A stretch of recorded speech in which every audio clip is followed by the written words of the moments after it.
esta sesión vamos a tener una serie de intervenciones por parte de colegas peruanos y también colegas de la India.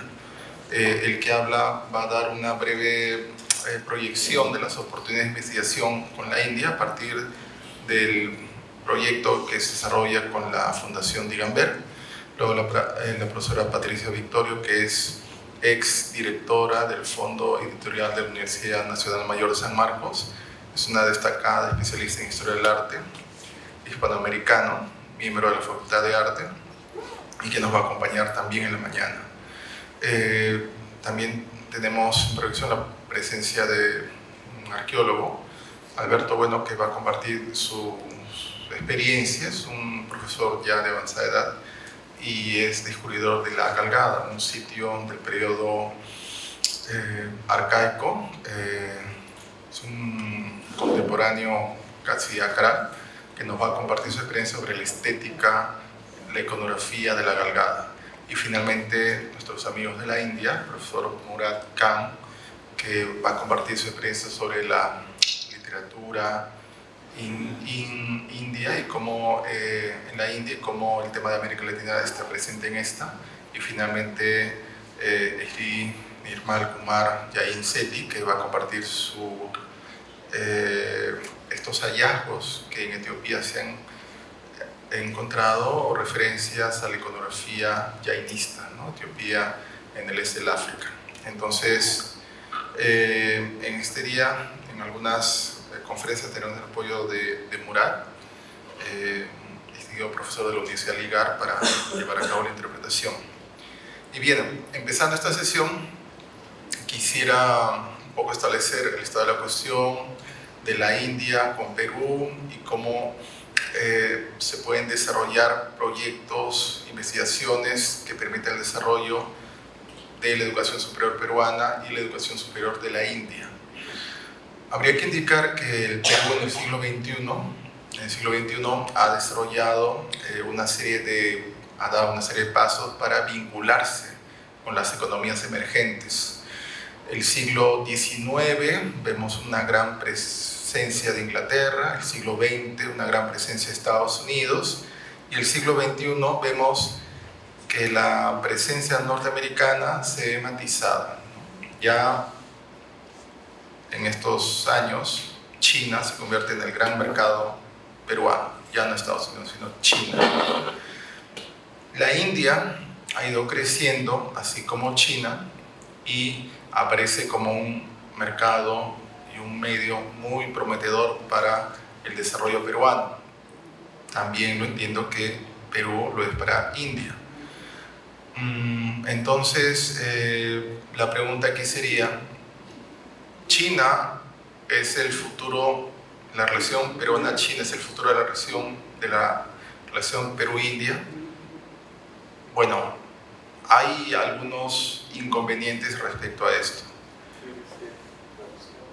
Sí, una referencia. Sí. Just for the friends who are from India, I would like to give a brief synopsis of what Victor has said. He says that today is the last day and we are going to have the valedictory session today. Before that, in last 2 days, at length we have been discussing about the developments of research that the people have been doing on the part of the Digamber Jain Heritage Preservation Institute. And director has been very kind to come to India with a group of researchers and professors. Today, yesterday, and day before yesterday, they have presented a series of lectures on the basis of findings that we have done here in the Karal city. And at the same time, today also, in these sessions, we have got 4 presentations. And one presentation is of Patricia, another is of another Peruvian archaeologist, and Murad, myself, are going to present, and later on, the director of the institute, Nirmal Jain. So, in the 21st century, Peru speaks that has been trying to look for new kind of relationship with the emerging nations, emerging economies of the world. In that case, we have already had very good experience with the In the case of China, we have immense economic relationship that has been developed on the basis of cultural foundation with China and Peru. But today what we are trying to develop is relationship with other far eastern countries, which is the case of India. There are many similarities apart from the economic ones and many relationships apart from the only economic activities that Peru wants to develop with India, and it has already. For example, in the case of Mayas, Inca civilization with Chan, Hindu and Buddhist culture. So on the basis of that, we have been trying in the 21st century to develop and advance more upon those similarities. Pensando en esta relación entre China y Perú como un referente de la futura relación entre Perú y la India, uno puede ver pros y contras del desarrollo de esta relación. En el caso de la India, curiosamente, China es una gran potencia, pero cuando uno ve a nivel de la cultura, en Perú la población tiene acceso y está muy atraída por la cultura fílmica hindú. Para todo peruano es muy actual en torno a los films, muchas veces la ropa, muchas veces la música y la danza, lo que no sucede con China, ¿no? Entonces, en el caso de India, si bien su presencia económica con Perú es pequeña, pero tiene un gran potencial de incrementar esta relación. El otro punto es, China tiene un modelo para desarrollar su relación con la educación superior mediante los institutos Confucio. En Perú tenemos 4 institutos y hay un quinto que está en proyecto. En el caso de la India, la experiencia que tiene la India con la enseñanza del hindi en Perú es bastante exitosa en estos 2 últimos años y no lleva a cabo la gran inversión que China tiene, ¿no? Si lo comparamos con la India. Entonces, si bien a nivel económico vemos un gran desnivel entre China y Perú e India, pero a nivel cultural vemos que China es un país que tiene un gobierno que reclama ser comunista, lo cual es distinto a la tradición peruana, que reclama ser una república democrática, como la India, que reclama ser una república federal, ¿no?, en el siglo XX. Entonces, si bien económicamente hay cierta distancia en el paralelismo China-Perú-India, a nivel cultural uno encuentra un gran y enorme potencial. Así que el siglo XXI augura una fructífera relación. En el caso de San Marcos, San Marcos, si bien es la primera universidad pública del Perú, la experiencia peruana es que la pública siempre carece de recursos, pero esto no impide desarrollar algunas experiencias como la que estamos aquí, y no solo con la India, sino conectando con otros países, pensando en estudios del sudeste asiático, algo que se encuentra en Inglaterra, algo que se encuentra en Sudáfrica y algo que se encuentra en Estados Unidos. Entonces, entiendo que el tejer relaciones no solo con la India, sino con otros países, vinculando el tema del sudeste asiático, puede darle un gran soporte, una gran base a los estudios de la India en el siglo XXI. Estamos hablando de 20 a 40 años. Lo más probable es que esto se desarrolle. Si uno compara lo que había hace 20 años y 40 años a lo que hoy día hay un crecimiento. ¿Y este crecimiento continuará? Sí, es lo más probable que continúe. Eventualmente, en 10 años, estas promociones que estudian hindi en la embajada van a desarrollar no solo cursos de economía, sino también culturales. Entonces, va a haber un espacio en las universidades para pensar la India y pensar su influencia en el sur del Asia. El otro tema es el tema histórico, arqueológico y patrimonio. Perú, como la India, como Italia y otros países, tienen una gran riqueza de patrimonio histórico y estos son temas en comunes. La experiencia arqueológica peruana, la experiencia arqueológica hindú, la experiencia de las regiones en la India serían de gran interés para ambos países. Así que, más que el tema económico, es el tema de la cultura, a partir de mi experiencia en el siglo XX, que veo de gran proyección y de gran fortaleza para el desarrollo de las relaciones entre India y el Perú. As Hector comments that there has been a very good relationship with China and a very successful one, but at the same time there are successful cases of there are question of advantages and disadvantages, and at the same time similarities and differences between the China and Peru. What we have been seeing very successfully that Peru has engaged very positively with the Confucius Institute.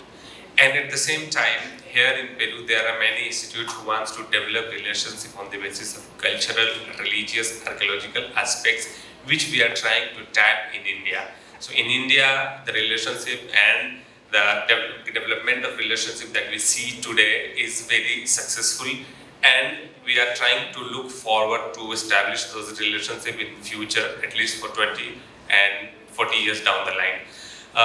China, as it claims to be a communist government, but the similarities and the most important thing in case of India and Peru is a republic country. Peru is a republic and India also is a republic. So in that case, we would be more successful, and there are even more similarities in cases of India. So as far as the University of San Marcos is concerned, San Marcos University is the first public institute of Peru, and at the same time, it's a state university which looks forward to develop relationship on the basis of academic research and development in other countries. For example, in case of India, we are looking for potential partners to develop our cultural. As far as the many fields in which we have successful experiences with other countries, for example, in case of China, if we talk about Asia, India also could be a potential partner in the field of academic and research. There are many things which are very positive in cases of India and Peru, particularly in the field of archaeology. India has a great tradition, a long tradition of archaeological development and research because of the ancient civilizations and tradition. Peru, on the other hand, also has a long experience of archaeological development and research. So that's the most important common point between the two countries. Específicamente en el ámbito de la educación superior, tenemos una experiencia con Italia. Italia tiene una cátedra de lengua y cultura italiana en San Marcos, que se desarrolla con el apoyo del Estado italiano. Esta experiencia es exitosa, ¿no?, para San Marcos, entonces pienso que las experiencias exitosas deben continuarse, ¿no? Entonces, desde ya, la universidad pública, yo soy parte del departamento de historia, veo el tema de la extensión universitaria y relaciones internacionales, no veo sería una gran oportunidad para nuestra institución tener una cátedra de cultura y lengua de la India. Quizás, como la India es un estado federal, alguna región, algún estado de la India tenga mayor interés, mayor afinidad con Perú, y pensar en alguna empresa que ya tiene presencia en Perú o se proyecta del Perú para que pueda apoyar este emprendimiento, pero sería recíproco, ¿no? Una cátedra de cultura hindú en la San Marcos, quizás con alguna universidad de la India, ¿no?, que tenga interés en establecer esta relación, o con alguna institución cultural de la India, y en forma recíproca esta institución de la India acoger una cátedra de civilización peruana. Junto con las cátedras o los espacios académicos, promover concursos periódicos de filología de la India, literatura de la India, estudios sobre iconografía de la India, aquí en Perú, también en la región del estado hindú, interesados sobre iconografía peruana, literatura peruana, y a partir de esto promover el intercambio académico entre ambos. Es un gran desafío, pero entiendo que es este espacio que es la universidad creando cátedras afines a ambos países, como los convenios que se pudieran firmar se consolidarían y también los alumnos tendrían un espacio ya establecido donde podrían desarrollar sus investigaciones. Entonces, con respecto a varios temas que nos podrían ser afín, no solo estéticos, uno piensa en la identidad. La identidad es algo que se va construyendo en esta década, segunda década del siglo XXI. Uno ve varios estudios sobre James Todd. James Todd es un miembro de la Compañía Inglesa de Indias Orientales que a principios del siglo XIX, tras ya el control del norte de la India por parte de esta empresa inglesa, le encargan un estado, Rajastán. Entonces en Rajastán él es comisionado político y él tenía por función hacer que las dinastías locales se pongan en regla, se ordenen y cooperen, ¿no? Entonces en esta función que tiene, investiga la historia de Rajastán y llega a cultivar una relación con un sabio jainista. Y es muy famosa una imagen, porque él la manda a pintar, donde ambos van a su alojamiento de verano. El sabio jainista va en elefante como el consejero político, James Todd, y hay otra imagen, una miniatura, que también James Todd manda a hacer, donde se ve el sabio jainista que está instruyendo al funcionario británico.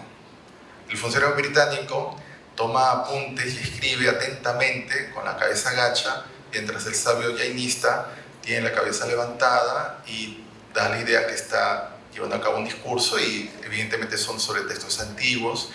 Entonces, como este funcionario inglés de una empresa que representa un país que en teoría ha sometido a la India, vemos que en la segunda, justamente hace 2 siglos ocurrió esto, ¿no? En la segunda década en Rajastán, sí, en Rajastán, ¿no? El estado que es el estado, ¿no?, de la India Occidental,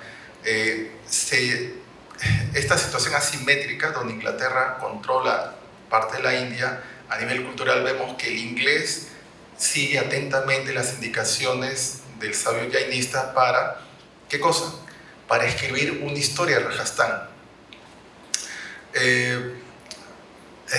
Hay una idea que Inglaterra buscaba afianzar las identidades regionales fuertemente tras una experiencia del Imperio Mogol y el Imperio Maratha, que eran grandes fenómenos políticos que comprendían varias regiones de la India. Entonces, la compañía inglesa deja de ser más compañía y pasa a ser como una actividad del Estado británico buscando identidades regionales, y estos oficiales se ponen a escribir historias locales. Estas historias locales encumbran, elevan y destacan a las élites locales.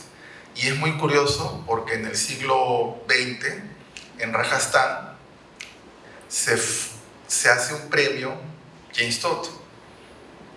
Hay un premio del estado de Rajastán llamado James Todd, pero ¿por qué le dan el nombre de un inglés? Porque el libro que él escribe sobre la historia de Rajastán es un libro que trata de ver el heroísmo de Rajastán luchando contra el predominio del estado de Delhi, cuando Delhi era musulmán, un sultanato, pues, en la Edad Media y ¿no?, inicio de la Edad Moderna. Tiene un gran impacto en la formación de la identidad de Rajastán. No la crea porque ya tenía, pero esta identidad se va reordenando y se consolida. Y uno tiene el siglo XX, que las élites de Rajastán tienen un premio que lleva el nombre del inglés y se da a aquellos que fortalecen la identidad de Rajastán. O sea, es un premio que reconoce a aquellos que hacen que Rajastán sea más fuerte, que tiene el nombre de un inglés que era miembro de la Compañía Inglesa de Indias Orientales. Tiene el nombre de James Todd. Entonces, Pero Jamestown termina siendo bibliotecario de la Royal Asiatic Society, que es la entidad académica que hace la corona británica, es decir, bibliotecario, y bueno, parte de su biblioteca tiene manuscritos jainistas, porque es muy bonita esa etapa del siglo XIX, porque los ingleses comienzan a llevar a cabo recorridos, ya no militares, sino recorridos políticos, culturales, adquieren manuscritos, y hay una gran cantidad de manuscritos en la Biblioteca de Londres y otras bibliotecas, y vemos que a fin del siglo XIX, este alemán, Jacobi, Hermann Jacobi, claro, cuando uno ve la literatura, a Jacobi lo ven como afirma el jainismo, afirma la diferenciación del jainismo frente al budismo. Pero claro, esto solo es posible desde un contexto occidental, porque dudo seriamente que una persona jainista de la India en algún momento haya tenido una duda que lo que él hace sea parecido al budismo. Es una duda occidental. Pero como en la literatura científica, entonces se crea algo que para Occidente va a regular estas relaciones culturales dentro de la India, ¿no? Y estos procesos culturales de creación y recreación de identidades son muy útiles para entender nuestros propios procesos peruanos de identidad regional y identidad nacional. Entonces, el conocimiento, los estudios de la India enriquecerían sobremanera y muy fuerte los estudios de la cultura peruana. Y esto es algo que me parece que no se ha explotado debidamente, y no solo sería para los que se interesan por la India, sino para todo aquel que estudie la cultura peruana. El conocimiento de la historia de la India sería decisivo para poder desarrollarla. Y entiendo que en eso, como historiador, entiendo que esa es una beta muy rica que podría explotar, que podría desarrollar el inminente convenio y relación entre instituciones académicas de la India y San Marcos, que el día de hoy no hay.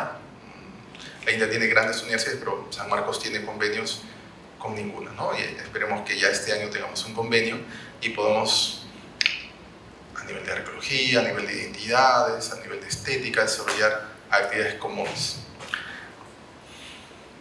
Gracias. Hector says that the people in Peru has been greatly fascinated with the culture of India.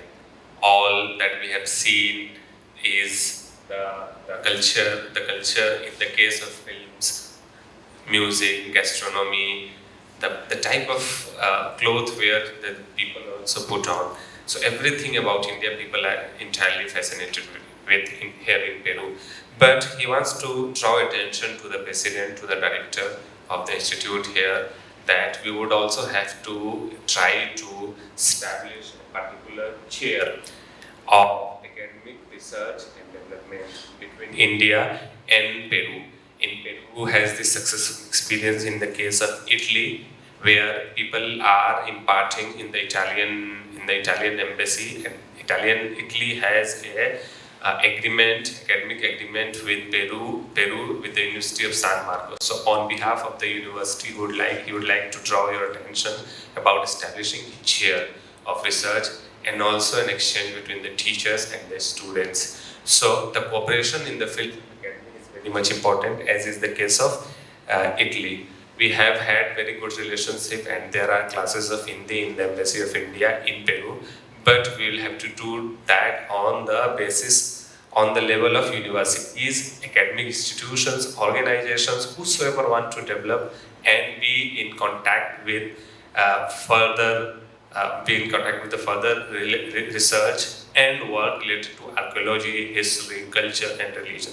Here he would like to cite a case of a Britisher who was a great follower, or you can say he was also very much interested into a very wise Jain person who was in a case of Rajasthan riding a horse, sitting on the horse, and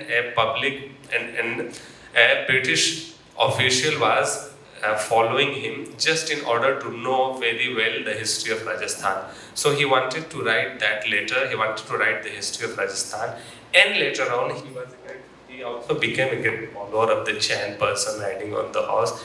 And the difference that what we can see in the time of British colonization of India, that Indians who were colonized in that time, that person who was a Jain, he has his head held high. That is a very important symbol.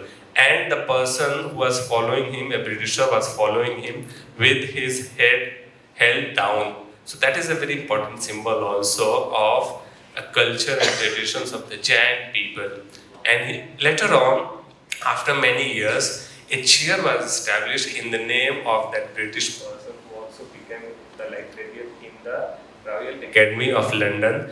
And today, government of Rajasthan also gives an award on the name of that person. So, he's citing this case just for the understanding that how cultural exchanges could be of great importance between two different traditions, religion, country, organizations, and how this is going to work wonderfully even in the context of today's current development.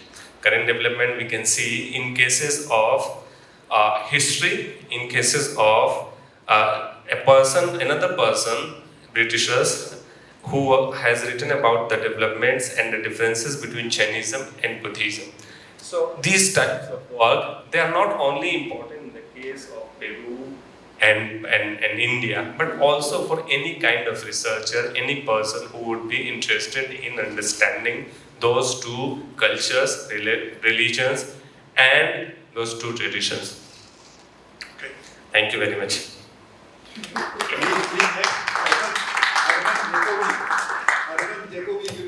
Yes, he had mentioned that, Urban Jacobi.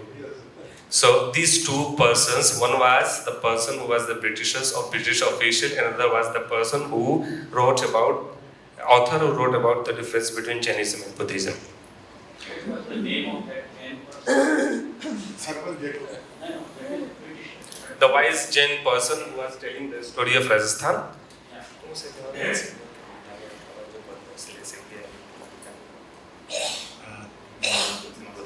That name is not, it doesn't remind the name, but it's a case, it's a symbol of how in the time of Britishers, Jain people could still sit and ride a horse in front of the Britishers, and Britishers walking in front of that wise gentleman. A very good example of harmony. Y algo que a nosotros los grados y también a los académicos hindúes les debe ser común es el término postcolonial, porque hay un fuerte contenido colonial en la percepción de la India por parte del norte de Europa, ¿no? Reitero nuevamente lo de Jacobi, ¿no?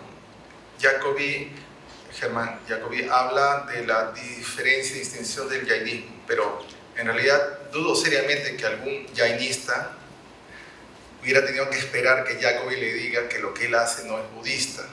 Si él está escribiendo para Europa, pero la literatura en común lo eleva a una altura que, si bien tendrá sentido para el norte de Europa, pero para la tradición de la India pues no está. Hay un fuerte, el desafío es descolonizar. Descolonicemos el conocimiento, entre comillas, objetivo que vemos en materiales sobre Perú y sobre la India. Y creo que el siglo XXI es un proceso que se está haciendo fuertemente, ¿no? Y aún hay muchos temas que desarrollar. He says that the writing of Jacobi has acquired a special importance even in the period of post-colonialism. We are talking about a period which is post-colonial period. So we have to necessarily start deconstructing the knowledge and start redefining in a post-colonial era. So people did not have to wait, and there is no way that Jacobi is writing about the differences between the Buddhism and the Jainism. People know it very well in India, but just in the case of Northern Europe, he writes it down, pens down about foreseeing what are the differences between the two cultures. Thank you so much.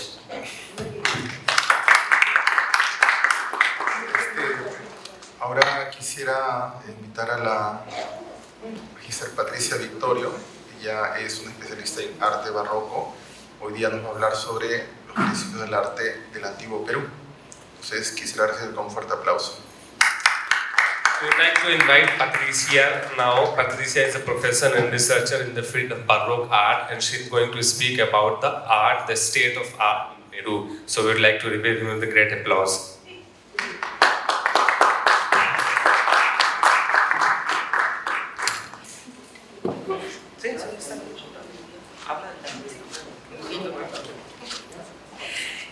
Good morning. I am so glad to be with you. My English is very bad. Very good. But I will try to speak slowly and short phrases because I say you what is my problem. The Peruvian art is very interesting for all of us. I think we can have an approachment with India, between India and Perú. Creo que si hablo despacito en inglés, tal vez todos puedan entender, ¿no? Sí. ¿Puede pasar la diapositiva? The great question is, Peruvian art is a great art? All Peruvian, we are convinced, we speak, you will understand the position, no? Because all the pieces of art are not like European art, Occidental art. No? There is no tableau or paints like Leonardo and Miguel Angel, and there are not buildings like San Pedro Cathedral, but we have pieces in ceramic, textiles, gold, and important architecture in adobe. Adobe, do you know? The mud.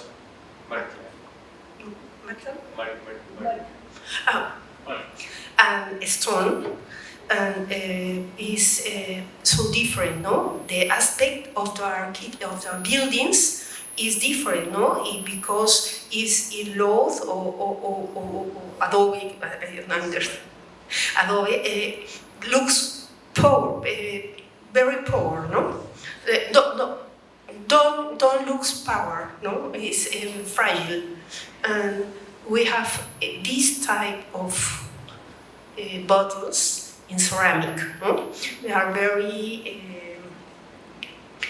special things, and are normally ceremonial objects found in burials.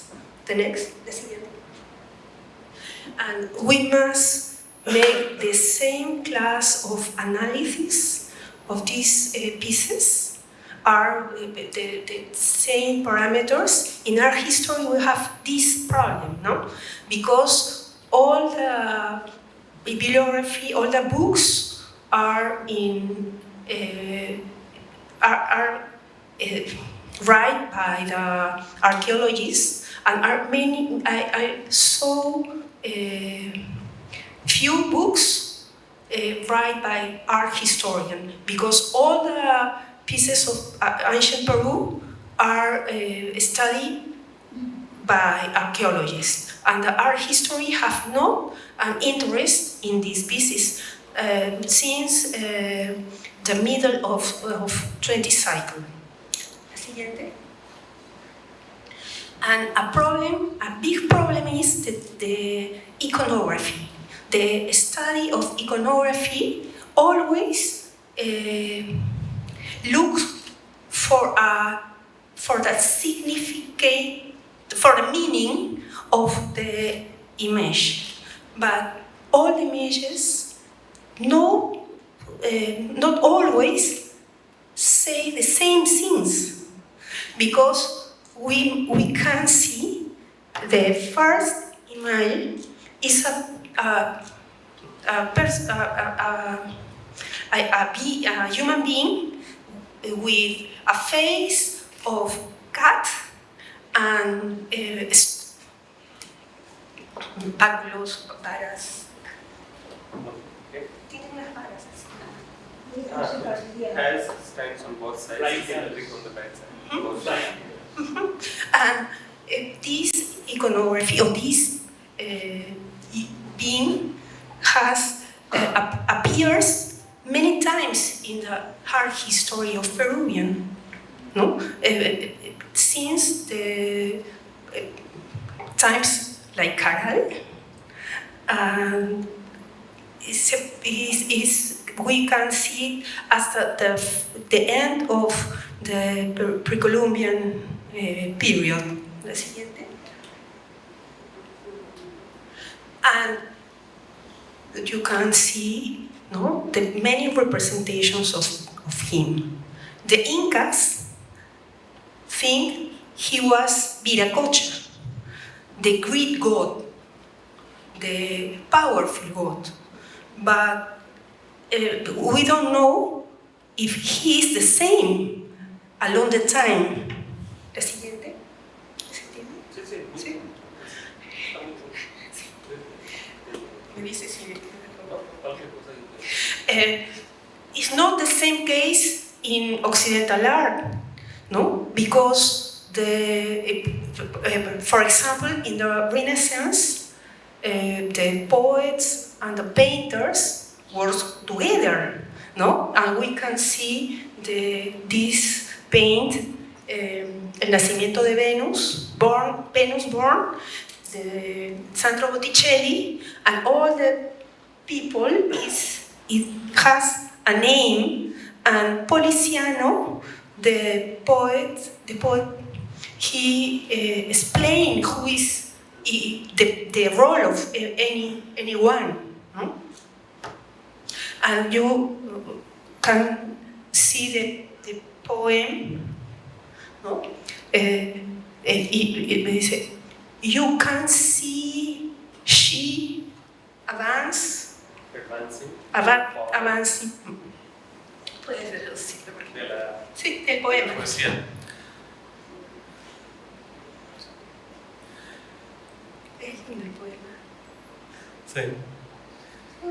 It's about a poetry in which we say that how it's a Renaissance poetry that people has written, particularly those who are Europeans, and it's talking about the advancement of people and the spirits advancing to the sky. And la siguiente. In the Christianism, the same thing is happening, no? We can know who is the representation of anyone because they has attributes, and we can identify any person with his attributes. Different types of attributes are there in each and every image, so that is identified on the basis of the images and the pictures that we see here. La siguiente. And in Middle America, in Mexico or the Mayas, all the god has a name, no? Because they have writing, no? But in Peru, this is not the case. Huh?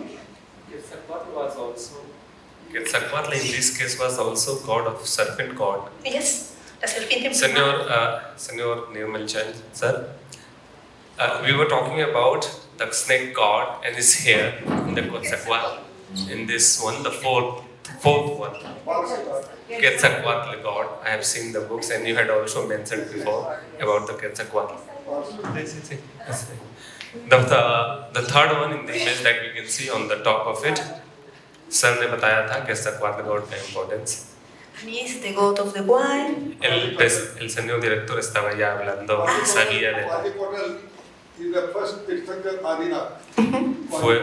uno de los primeros maestros también, según ellos, del jainismo, el primer maestro, el primer seguidor.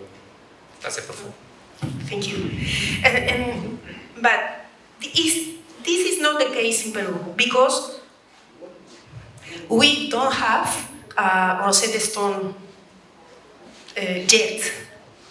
This not means that in the future we can find the Ariadna's thread.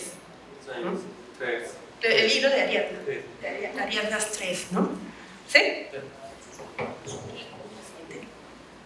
Entonces, now we can see the periods of the Peruvian art.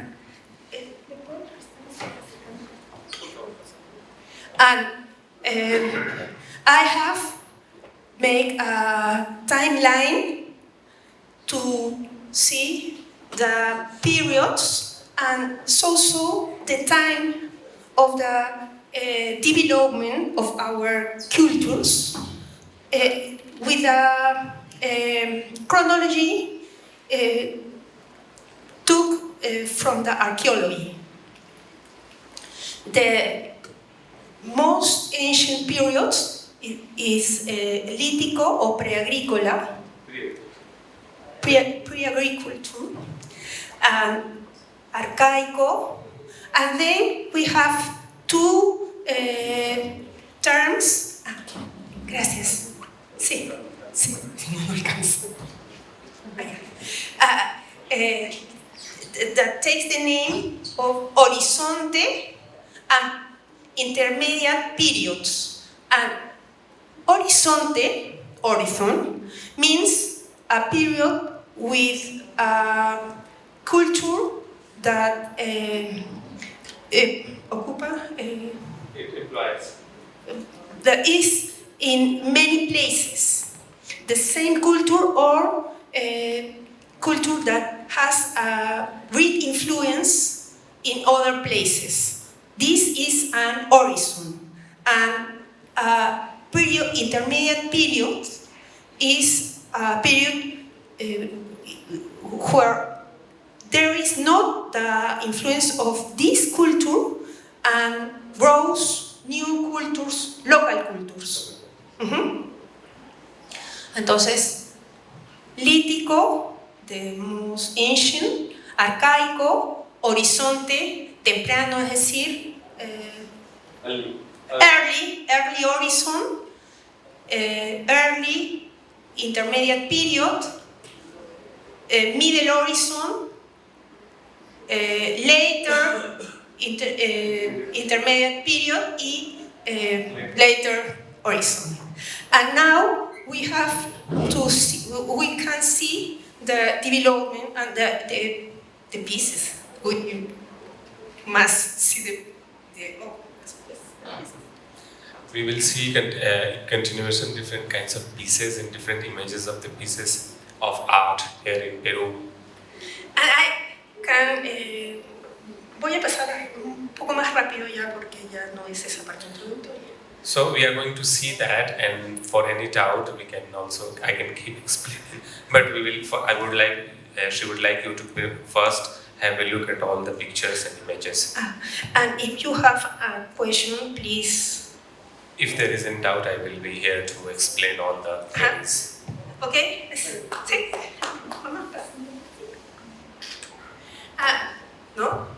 Like in Europe, the lithical art is the art rupestre, no? In the caves, and the theme is the cacería, ¿cómo se dice? Of hunting. Hunting. We can Yes? see on the stones and rocks the period, and each and every images that we see here represents the timeline of all the periods of Peru that we have seen in the previous presentation, the previous slide.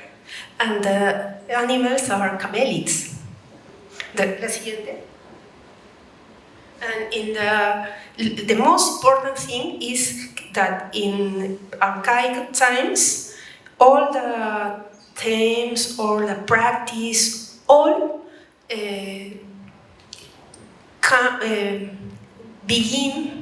begins in this time. All the traditions, the type of representations, the iconography begins then, there. La siguiente. And there is the personage with báculos and falconids, the felines, and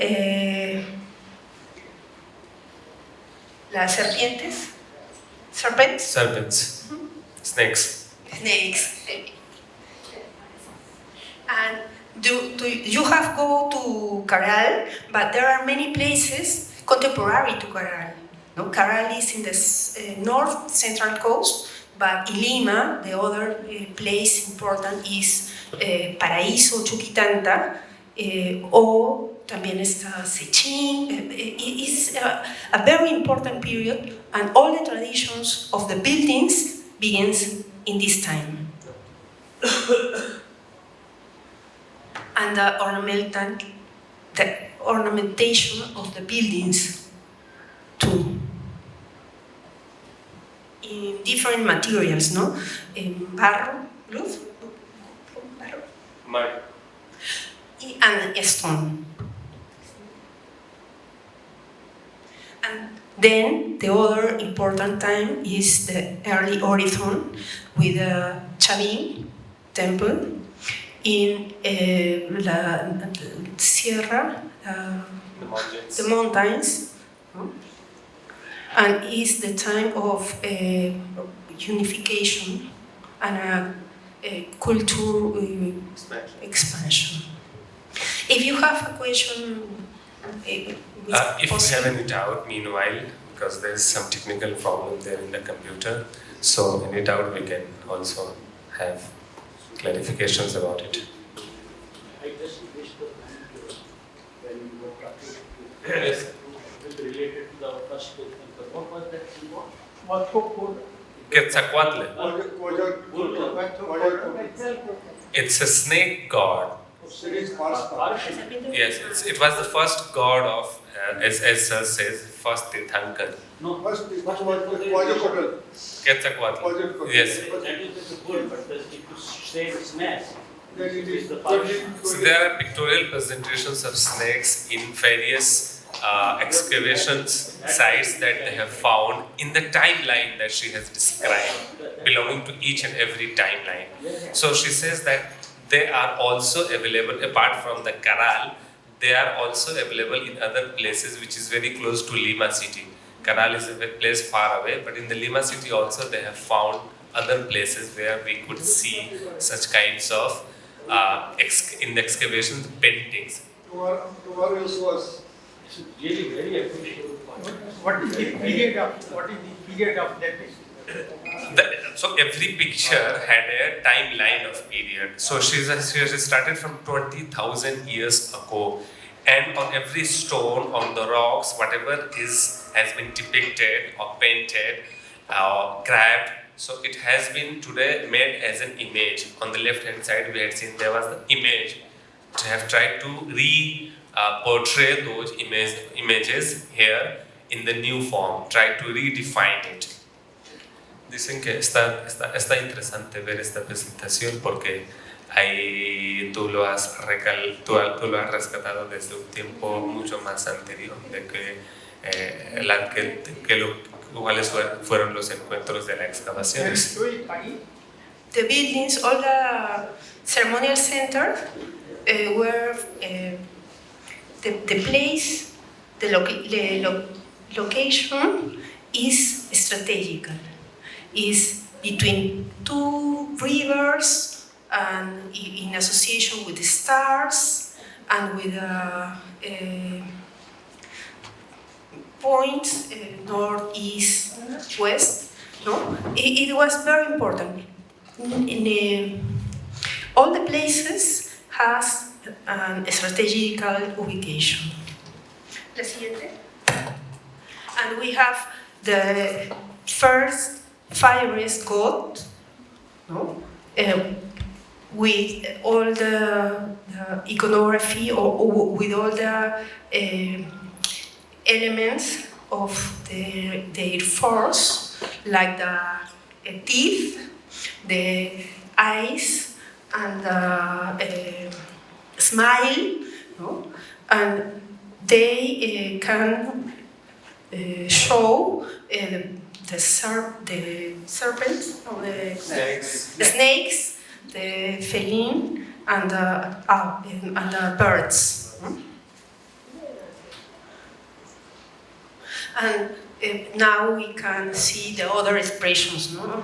Because not only is buildings and sculpture. And in the time, in many places, no? Chavin in the highland and in the coast, Paracas, south of Lima. And this is important of all the other expressions, because in Peru there is no paints and the other arts like Occident, but there is textiles and ceramic and gold.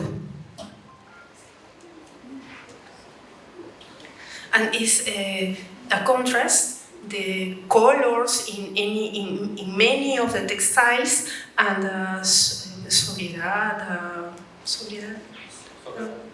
digamos que son mucho más elegantes, pero sobrios. Elegance in the ceramic. And the next period is the intermediate. In the south, in the north.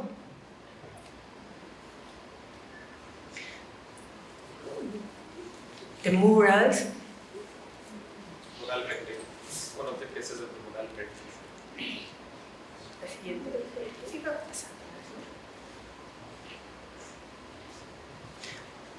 All the expressions that are here.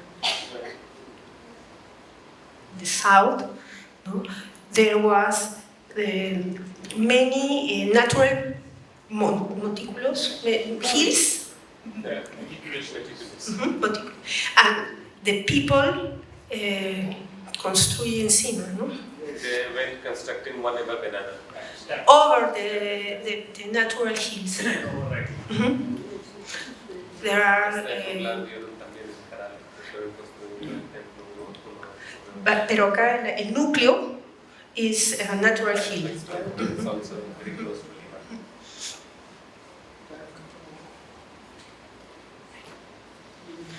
There are not bulls, but there are las ballenas asesinas.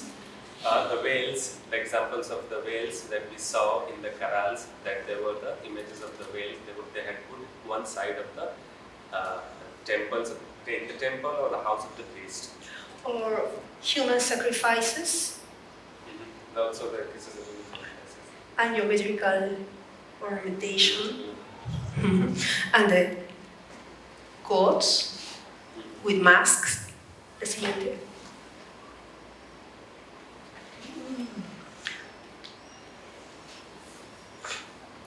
In ceramic. And that is the explanation of the first question. Is a major art? How we can evaluate these pieces? Like art? Yes, within this. We are convinced that this is arte mayor, no? Yes. El siguiente. Major art form.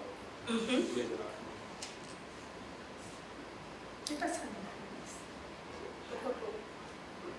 Tiahuanaco is in the south, between Peru and Bolivia, near the Titicaca Lake.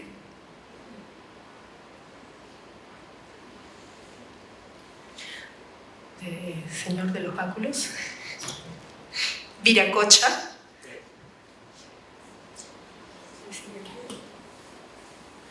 There are the most important weavers in Peru, Tiahuanaco and Huari.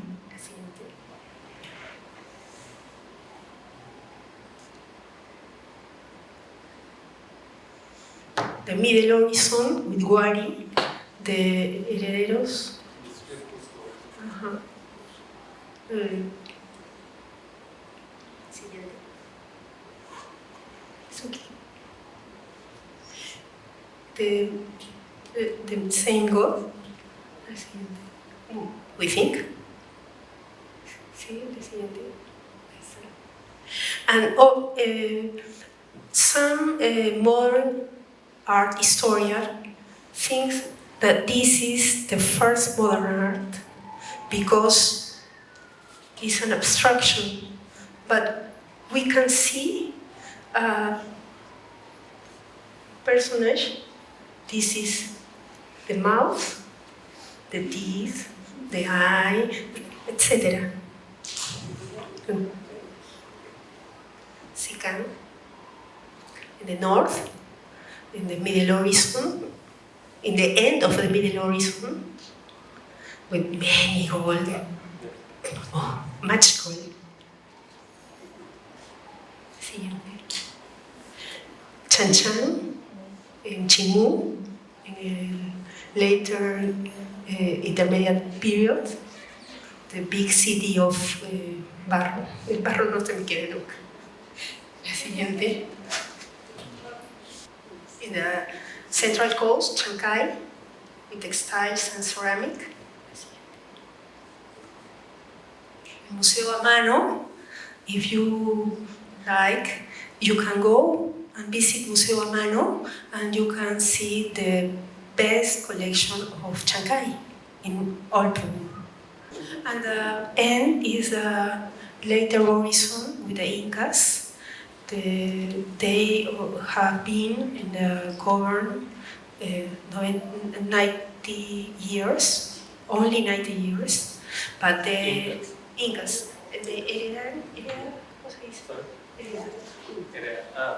they were here too. All the present cultures. All the time. La siguiente.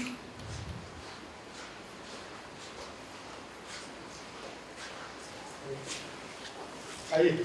Y la siguiente.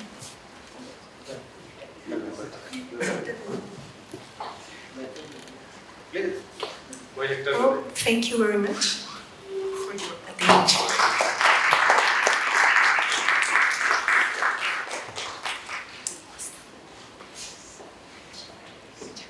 I want to present these books to her. A presentar eso es un regalo para ustedes.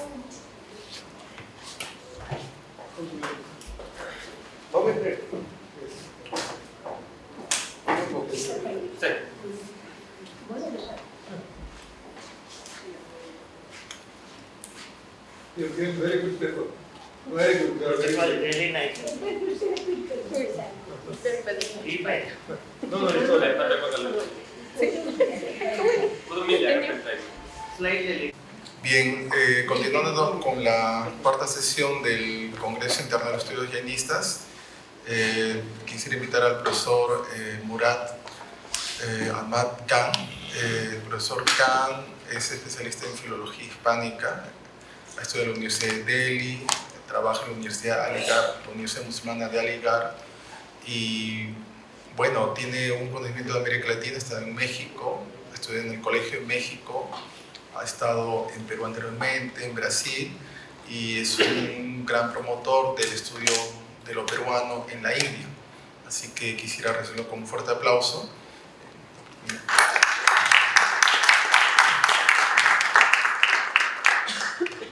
Thank you, Hector, and thank you so much for inviting me here. I would like to thank first of all our director of the organization that we have come from.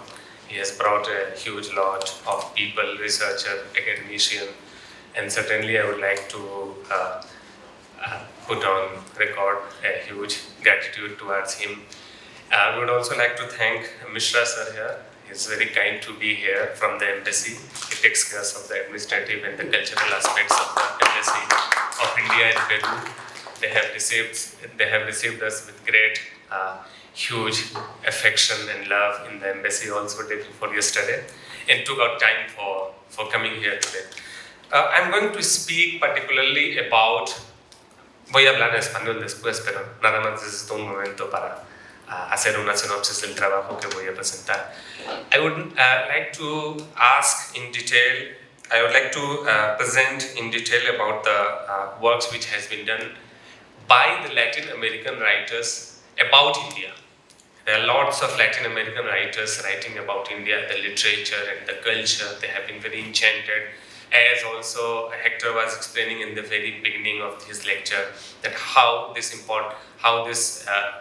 has acquired a special importance in the lives of the people of Peru, Latin America. One of the greatest writers of India had a very huge affection, and I would also like to the intervention of Mishra sir here, who knows hugely about the culture of Peru and Latin America, to comment and add to my knowledge, because I'm a researcher in the university there. I am working on Peruvian culture. Recently started working on the Peruvian. I teach there in the Peruvian literature. One of the most important poet and writer of India, Rabindranath Tagore, Guru Rabindranath Tagore, has been very interested in the culture of Argentina. He had come and had an intellectual academic debate with Victoria Ocampo, and he was traveling to Latin America while he was very old. So he had a great interest in developing academic and cultural relationship between India and Latin America. Apart from that, there has been a reciprocity also on the parts of the Latin American intellectuals. If we look at the development of the 20th century, political and cultural, we can see many people trying to go to India. Che Guevara, Fidel Castro, all of them had gone to India to interact with the prime ministers of the time, Jawaharlal Nehru, Indira Gandhi, and later on also intellectuals like Octavio Paz, which I'm going to also read about them in the article. But certainly today that we have come with a delegation, it has been a very interesting and a great achievement. I would like to place a special thank here to the director, Nirmal Jain sir, because he has been so courageous to bring a crew, a delegation. Earlier there was a planning of bringing at least 30 people here, researchers from all over India. That's a great thing, not from a particular institute. To understand about the Karal, as a researcher and teacher, I did not know about the Karal culture, the civilization, which had been recently also found in Latin America. There are not much mentions in the books or on the internet also.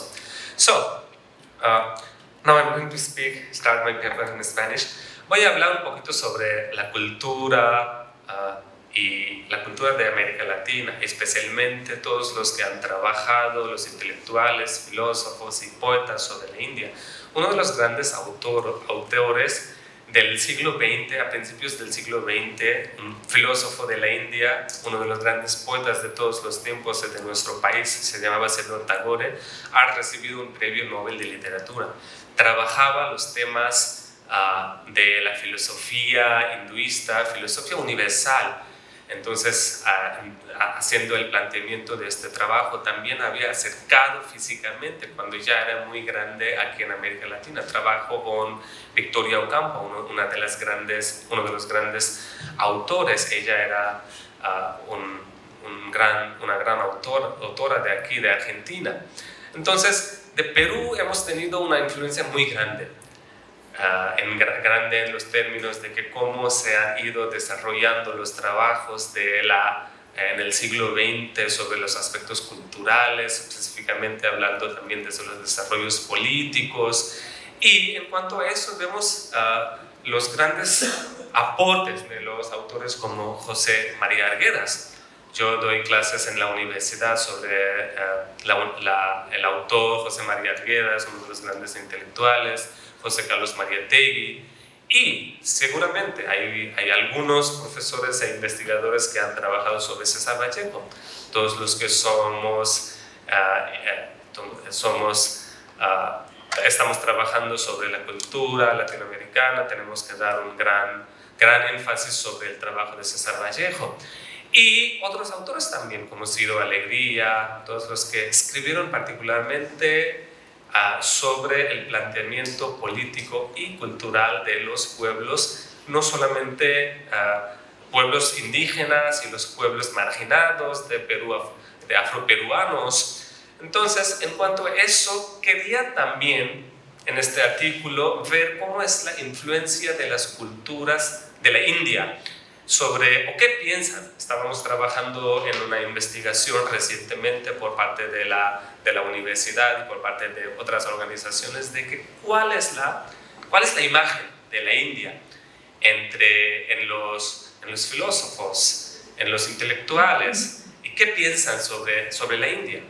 India, como estaba comentando Héctor, que también tiene una atracción muy grande sobre la música, de yoga, de la espiritualidad, pero más allá de eso, ¿qué tenemos? ¿Qué es lo que aporta India? Entonces quisiera también el aporte del público presente aquí para enriquecer mi investigación, mi trabajo.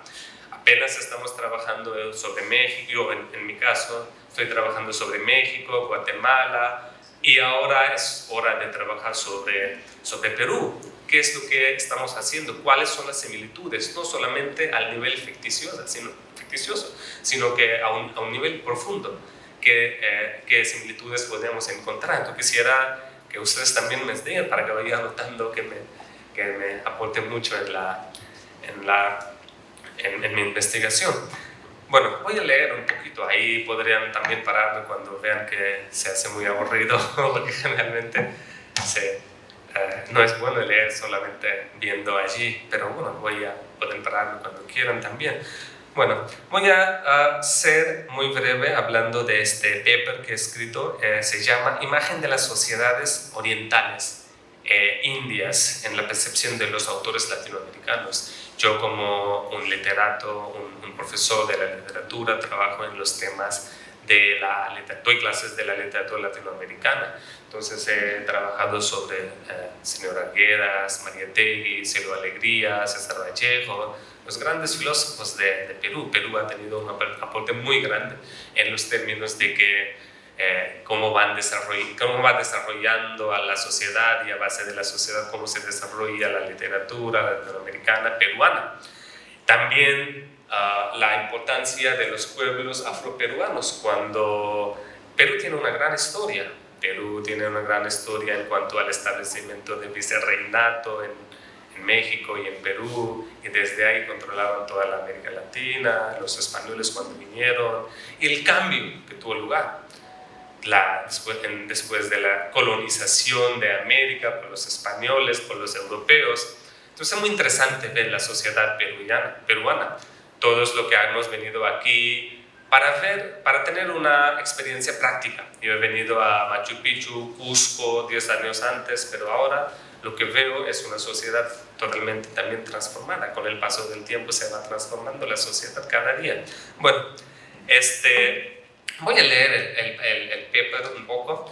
En este artículo pretendo cotejar y analizar los trabajos publicados de latinoamericanos que visitaron y escribieron sobre India durante el siglo XX. Hay muchos autores. Cuando vemos el caso, cuando empezamos a leer la historia de India y América Latina, hay una recepción recíproca entre los dos continentes. Vemos que hay mucha reciprocidad sobre la cultura, filosofía, literatura en particular. Entonces, todos los que fueron hasta allí, hay muy pocos que vinieron a América Latina, pero muchos fueron a India a investigar, a también hacer trabajo de los embajadores. Por ejemplo, es el caso de estas obras incluyen ensayos, escritura de viajes, ficción y poesía de embajadores latinoamericanos. También por eso acabo de mencionar el nombre del señor Mishra, que los que están ahí trabajando, estando desde la India hasta aquí, ven la sociedad prácticamente. Voy a citar los casos de los chilenos Augusto de Almar y Miguel Serrano, el mexicano Octavio Paz. Octavio Paz fue un embajador embajador de México en la India, que vivió 8 años como embajador.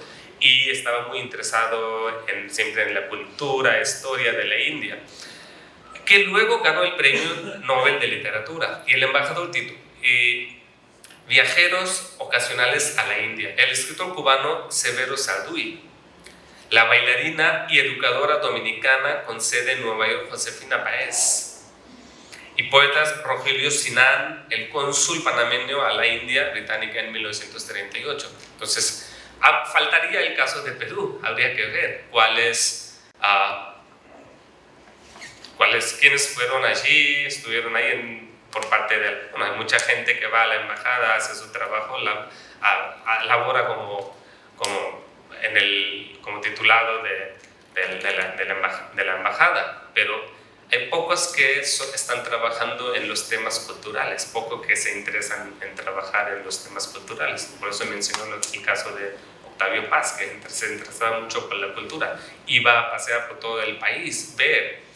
Bueno, y estos son algunos de los escritores cuyos textos serán analizados posteriormente. Bueno, Oriente, como se lo denominó en Occidente, ha ejercido una fascinación por los literatos latinoamericanos desde los albores del siglo XX, cuando el movimiento modernista en letras estaba en su apogeo. No podemos olvidar el aporte de un gran autor, Rubén Darío, uno de los protagonistas más importantes del modernismo. Surgió en América Latina, fue uno de los movimientos literarios que surgió propiamente en América Latina y fue la primera influencia latina que pasó por todos los países europeos y hasta orientales, en donde se cubrían muchos temas del orientalismo. Orientalismo fue el eje principal del modernismo.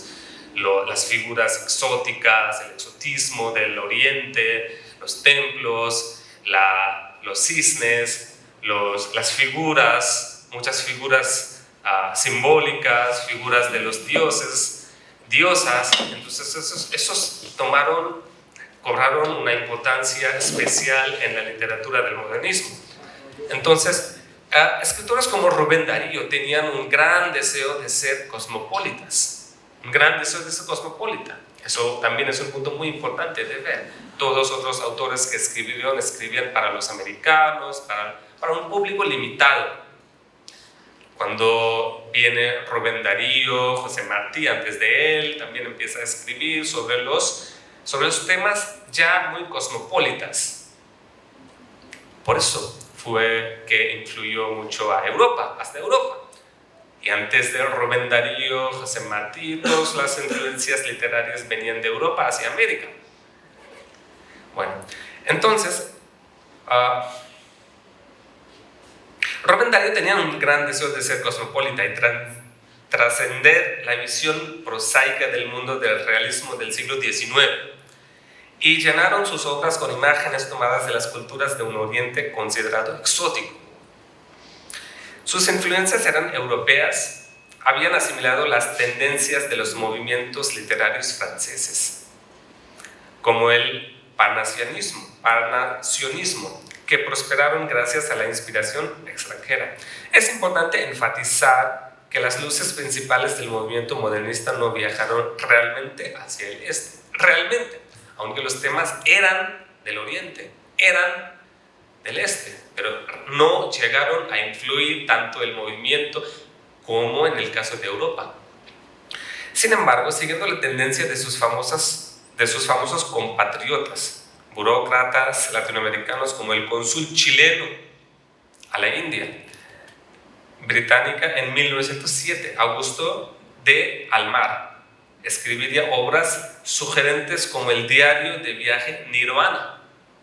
En 1918, otro embajador chileno, Miguel Serrano, publicó en la India durante 1953 y 1962. Fue el periodo en el que India se independizó. Fue declarado un país independiente. Y después de la independencia ya empezamos con una organización administrativa, política, de propio gobierno de la India. Entonces, la gobernatura propia de la India había empezado a partir del año 1947.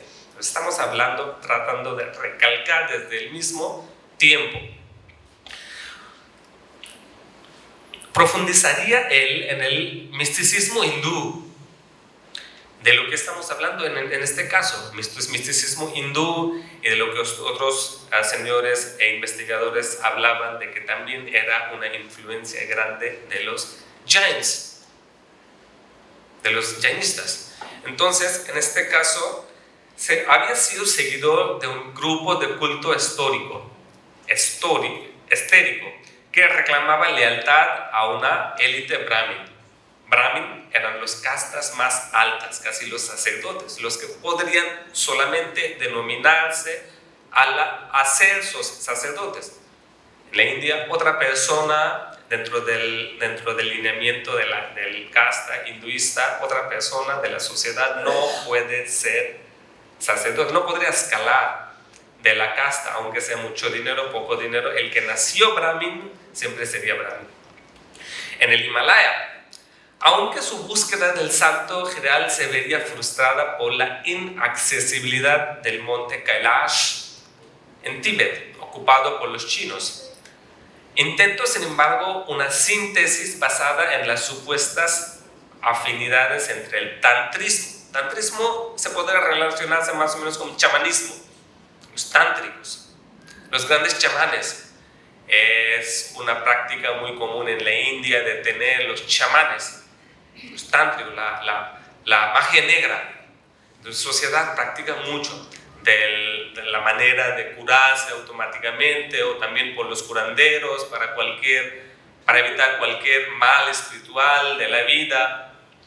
Entonces, sus escritos pueden ser de fascismo, pero como diplomático se hizo amigo de Jawaharlal Nehru, el primer ministro de la India, Indira Gandhi y el Dalai Lama, uno de los grandes gurúes de los budistas. En las predilecciones de estos escritores podemos sentir nuevamente la influencia del movimiento literario europeo surrealismo.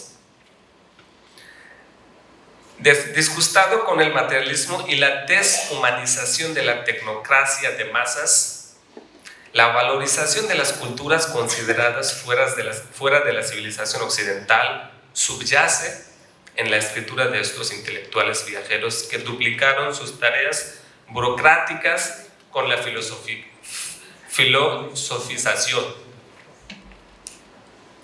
Probablemente el intelectual latinoamericano más famoso que se involucró con la India fue el mexicano Octavio Paz, como agregado cultural en 1922 y luego embajador de México en la India desde 1962 hasta 1968.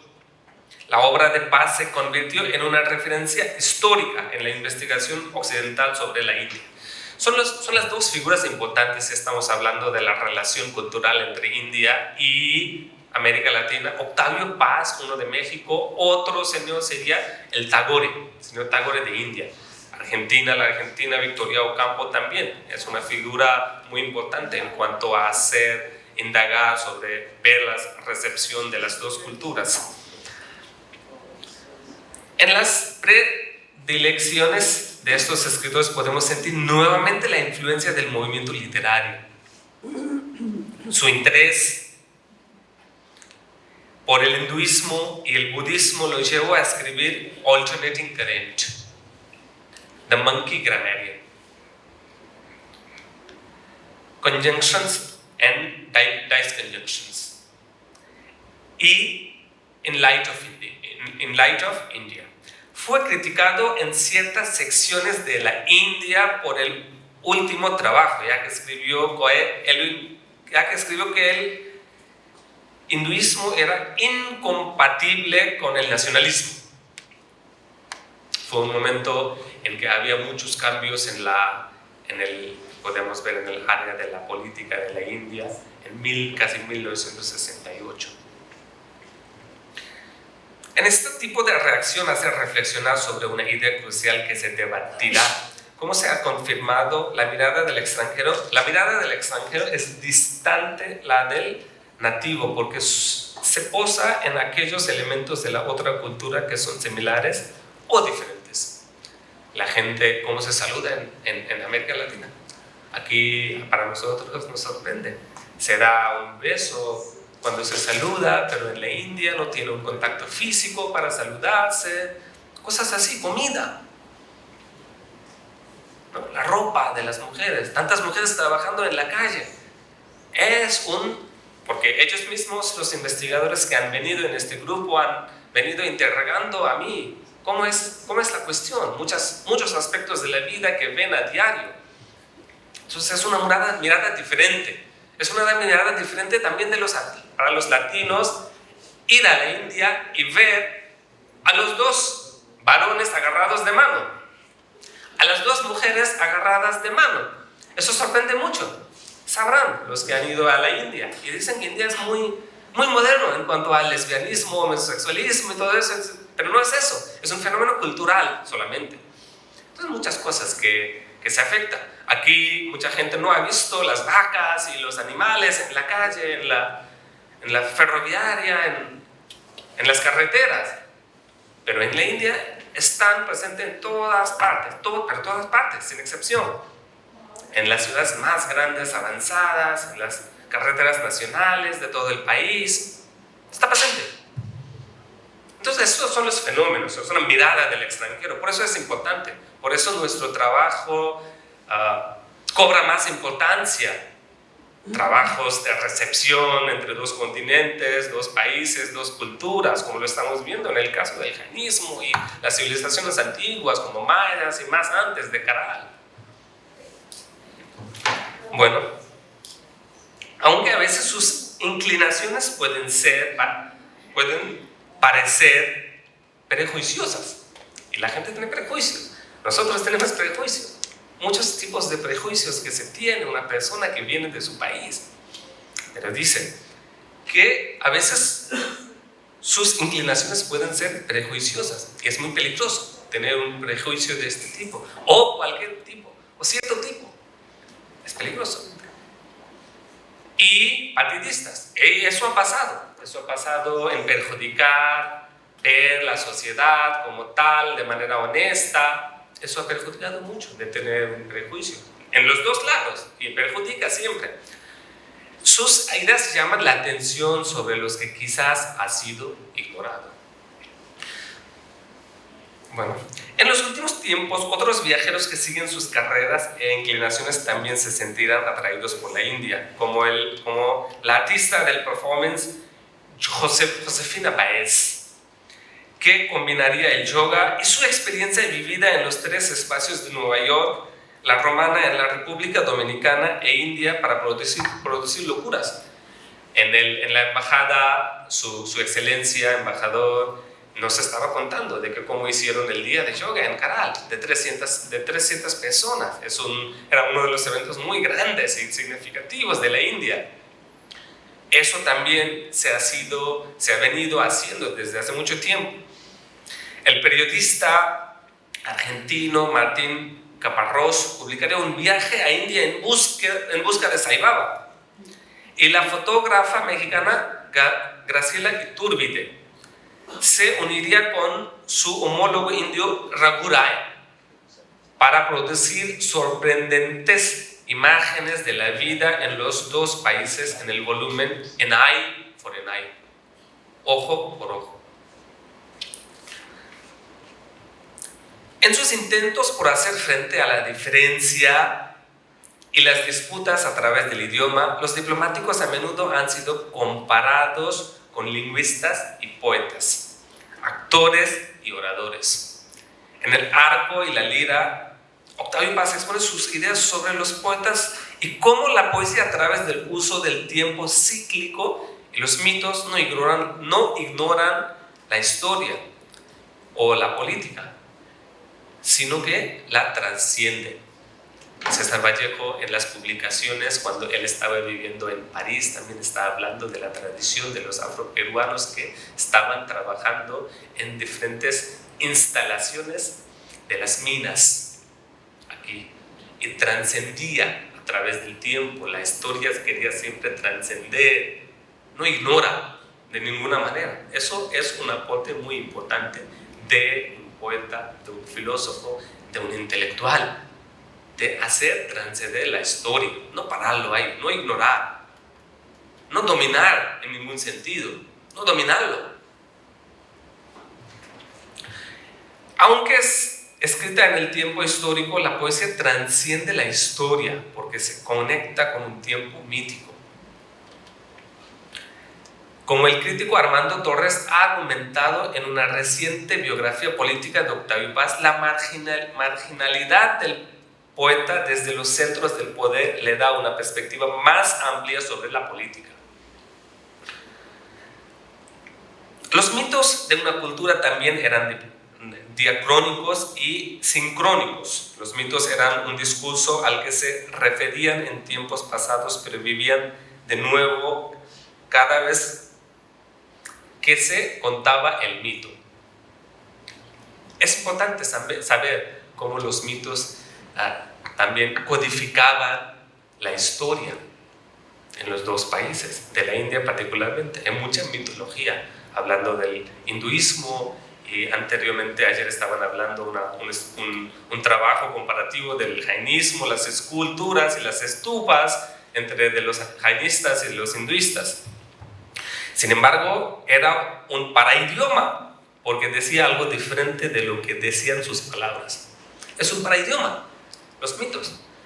Y acerca de los mitos se ha escrito mucho, particularmente en el siglo XX, tanto en América Latina como en la India. Salman Rushdie, uno de los grandes autores de la India, Tagore, Kabir Das, y aquí en América Latina, Gabriel García Márquez, Mario Vargas Llosa, uno de los grandes autores aquí, también de Perú, chilenos, argentinos, colombianos, todos han hablado de los mitos, y eso los convierte a escribir la historia de América Latina por distinto punto de vista, lo que es realismo mágico el día de hoy, el boom, la literatura del boom. Entonces es un aporte muy grande de los mitos. Tanto en la India, es un paraidioma, se convierte en un paraidioma. La permutación y las combinaciones de palabras de los mitos de una civilización, repito, la permutación y las combinaciones de palabras de los mitos de una civilización y otra se realiza mediante la mediación entre oposiciones. Una palabra como agricultura en una civilización se convierte en fuerza vital en otra. A través de la mediación, la palabra guerra, sinónimo de muerte, se convierte en caza. El trabajo del mediador es resolver las contradicciones que maneja trascendiendo las oposiciones. Ningún elemento tiene un significado en sí mismo. El significado viene a través del contexto y un símbolo solo se convierte en un símbolo a través de su traducción y a un contexto. El grupo social que elabora un mito desconoce la razón de su existencia. Él simplemente repite un fragmento de un discurso como repetir un verso de un poema cuyo principio y fin no conoce. Lo mismo le sucede a los oyentes. Nadie sabe que la historia es aparte de un inmenso poema. Los mitos pasan de persona a persona sin que ellos lo sepan. Eso lo ha pasado con nosotros, de generación a generación, de personas, de familia a familia. Los mitos, podríamos decir, de los mayas, de los incas anteriormente, cuando no estaban registrados, solamente pasaban de una tradición oral. De una persona a otra persona, de una familia a otra familia, de generaciones a generaciones. Uno tiene que estar lejos de esta orquesta y sinfonía para evaluar la naturaleza de los mitos. Así las civilizaciones se comunican entre sí. Es importante saber, las civilizaciones se comunican entre sí, sin que sean conocidas por quienes están atrincheradas en estas civilizaciones. El mediador entre civilizaciones, el antropólogo o incluso el diplomático, como es el caso de los diplomáticos, es muy importante el papel que ellos han jugado, el papel que desempeñan como diplomáticos para ser un recíproco de los dos países, un mensajero entre los dos países, el mediador entre civilizaciones es el antropólogo e incluso el diplomático, el que convierte las oposiciones en reconciliaciones a través de permutaciones y combinaciones, y es el representante de una cultura. Voy a parar aquí para poder también abrir el caso para todo el público que podrían aportar en este caso. Gracias.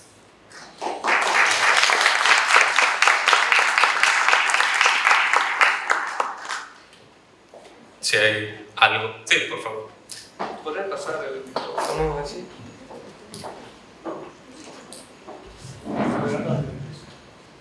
¿Podrían pasar el micrófono?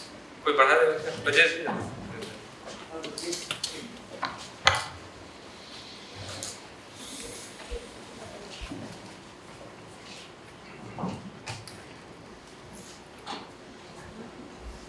Profesor, una preguntilla. Resulta, ¿cómo se llama?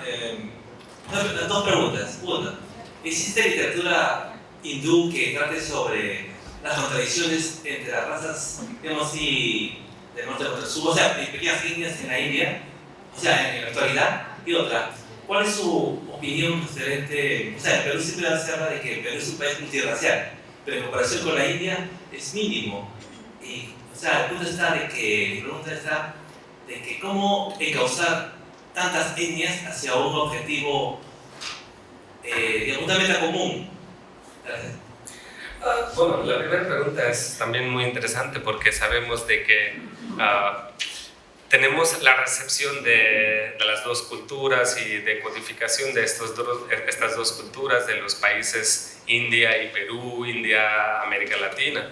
Pero yo creo que sí existen trabajos, pero por el problema de la lengua, por el idioma español, porque muchos de los en India, inglés es el idioma oficial, entonces muchas literaturas podríamos encontrar en inglés, escritas sobre América Latina también, pero es poco todavía. Yo quisiera decir que es poco, se tendría que trabajar mucho todavía de desarrollar una literatura de recepción entre India y América Latina, India y Perú específicamente. Héctor estaba muy interesado en trabajar en eso, establecer una cátedra. En la embajada, señores estaban muy interesados en dar clases de hindi, yoga, pero tendríamos que también ver los aspectos culturales, literarios, para poder descifrar significados de los dos diferentes países, de los diferentes continentes. Yo diría que estamos en el proceso de desarrollar estos tipos de literatura. A su segunda pregunta quisiera decir que, bueno, no se compara, no se podría decir que la diversidad es máxima o más grande en un país, en otro no, porque nosotros digamos que eso depende de los mitos, de la mitología, de las tradiciones y culturas en un país. Cualquier país no tiene poca diversidad, no podríamos denominar de manera así. India es uno de los países más grandes del mundo. Perú también tiene un territorio muy grande, pero comparado con la población y comparado con los aspectos culturales que encontramos. Pero lo que sí es que compartimos mucho son las similitudes, relaciones culturales, de civilizaciones de la antigüedad, de la arqueología recientemente, que estaban exponiendo todos los autores de acá. Un embajador que tuvimos en los años 60 en la India fue el doctor Fernando Tola Mendoza, amigo también de Octavio Paz. Y justamente él comienza su labor de traducción de textos indios, ¿no?, en el Perú y luego en la India. Textos como el Rig Veda se han traducido al español por él, la Atharva Veda también, obviamente selecciones, no todo. Las Upanishads, las más antiguas, fueron traducidas directamente del sánscrito al español, entre otros textos. Creo que también habría que revalorar todo el trabajo de traducción hecho desde Latinoamérica y especialmente uno de los más importantes ha sido Fernando Tola, ¿no? Digo Méndez. Dime. Fernando Méndez.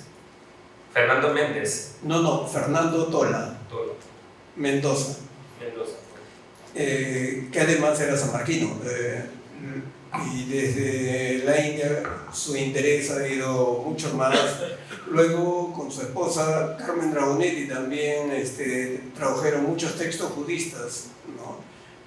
Uno de los primeros directamente traducido del Pali fue el Dhammapada, por ejemplo, ¿no? Del Pali, ¿no? Y después el Digha Nikaya, entre otros textos budistas importantes, ¿no?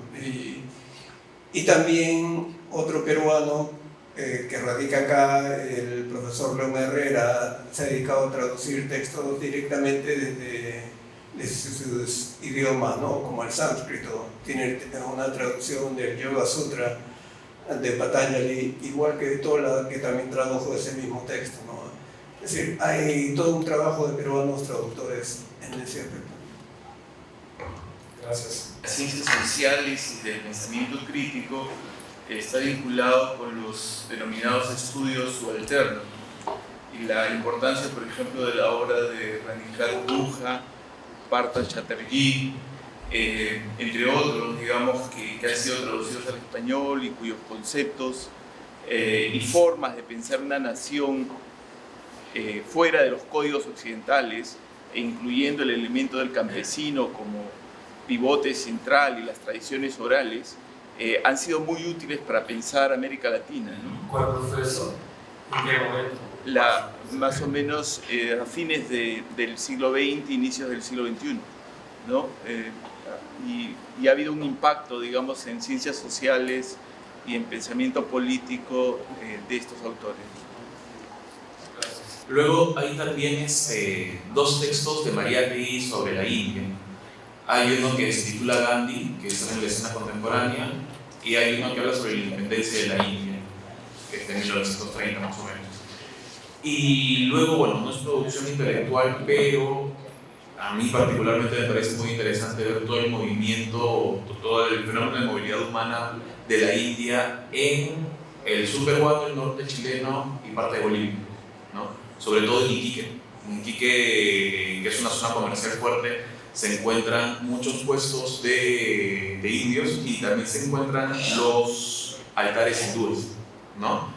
Que es un fenómeno que está ahí, que no está siendo investigado por ahora, pero de hecho se comparten algunas percepciones entre la India y América Latina en esa zona.